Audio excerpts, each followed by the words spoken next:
बर बर बर, ठीक आहे ठीक आहे ठीक आहे, ओके. उधर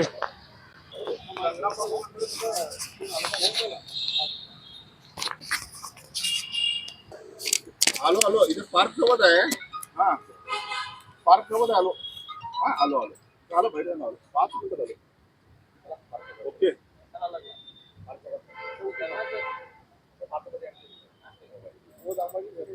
कुठे लग्नाला लोकांना घ्यायला काय.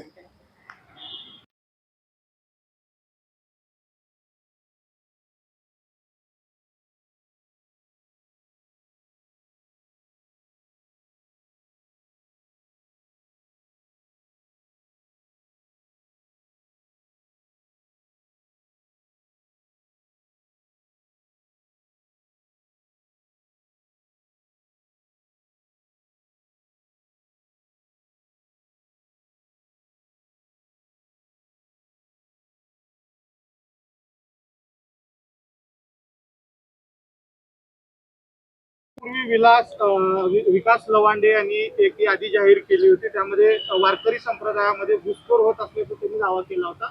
त्यानंतर आता संग्राम भंडारे यांनी त्याच्यावरती शाई फेकलेली आहे. 3 ते 4 बाटल्याची शाई फेकून त्यांचा निषेध केलेला आहे. वारकरी संप्रदायाची मोठी परंपरा असताना अशा पद्धतीने हल्ला करून शाही करणं योग्य आहे. आपण जर बघितलं तर निश्चितपणे या भगव्या कपड्या आड ज्या पद्धतीनं घुसखोर घुसलेले आहेत आणि हे लवांडेजींनी अतिशय पुराव्यानिश्चित सिद्ध केलेला आहे आणि त्याचाच प्रत्यय पुन्हा एकदा आलेला आहे. म्हणजे खऱ्या अर्थानं वारकरीच्या वेशामध्ये ज्या पद्धतीने हे घुसखोर घुसलेले आहेत. आता हे संग्राम बापू भंडारे नावाचा गुन्हेगार ज्यांनी अहिल्यानगरमध्ये अशाच पद्धतीचं एक भयानक मोठं स्टेटमेंट केलं होतं, त्याच्यामुळे वादंग माजला होता. मग तुम्ही जर स्वतःला हबब म्हणून घेणार असेल आणि स्वतःला जर तुम्ही वारकरी संप्रदायाचे भोगते म्हणून घेणार असेल आणि काळी शाही एखाद्याच्या अंगावर टाकणं आणि त्याला हानी पोहोचवणं हे जर तुम्ही करणार असेल तर तुम्हाला कोणत्या उद्देशानं हबब म्हणावं? म्हणजे वारकरी संप्रदायातली ही परंपरा आहे का? आणि शब्दाचा विरोध शब्दाने केला गेला पाहिजे हे वारकऱ्यांनी, हे संत परंपरेतनं वारकरी संप्रदायातनं आजपर्यंत आपण सगळ्यांनी शिकलेलो आहोत.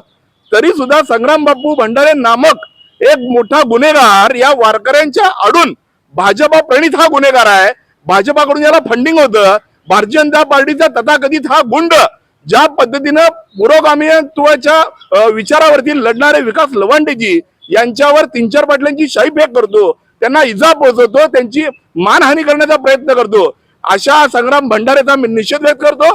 आणि निश्चितपणे या राज्याच्या गृहमंत्र्यांना विनंती करतो की या राज्यामध्ये पुरोगामित्वाची बाजा घेऊन बोलावी का नाही बोलावी, आम्ही सत्याच्या बाजूने बोलावं का नाही बोलावं.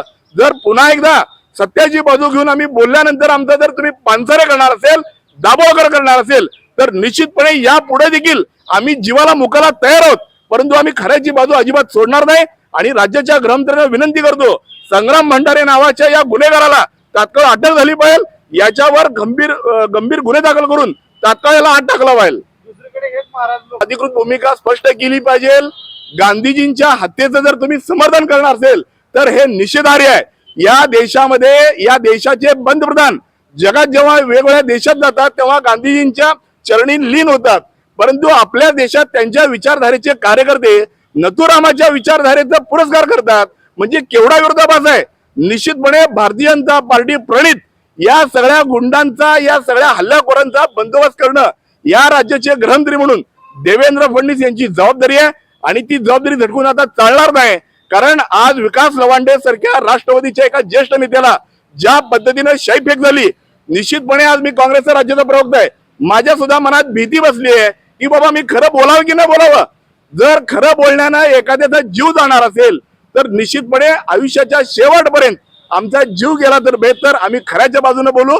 आणि अशा संग्राम बापू भंडारे किती जरी आले तरी आम्ही त्यांचा निषेध व्यक्त करू, हे मात्र नक्की आहे. अशीच एक घटना सोलापुरात घडली होती. प्रवीण गायकवाड यांच्यावर अक्कलकोटमध्ये शाईफेक झाली होती.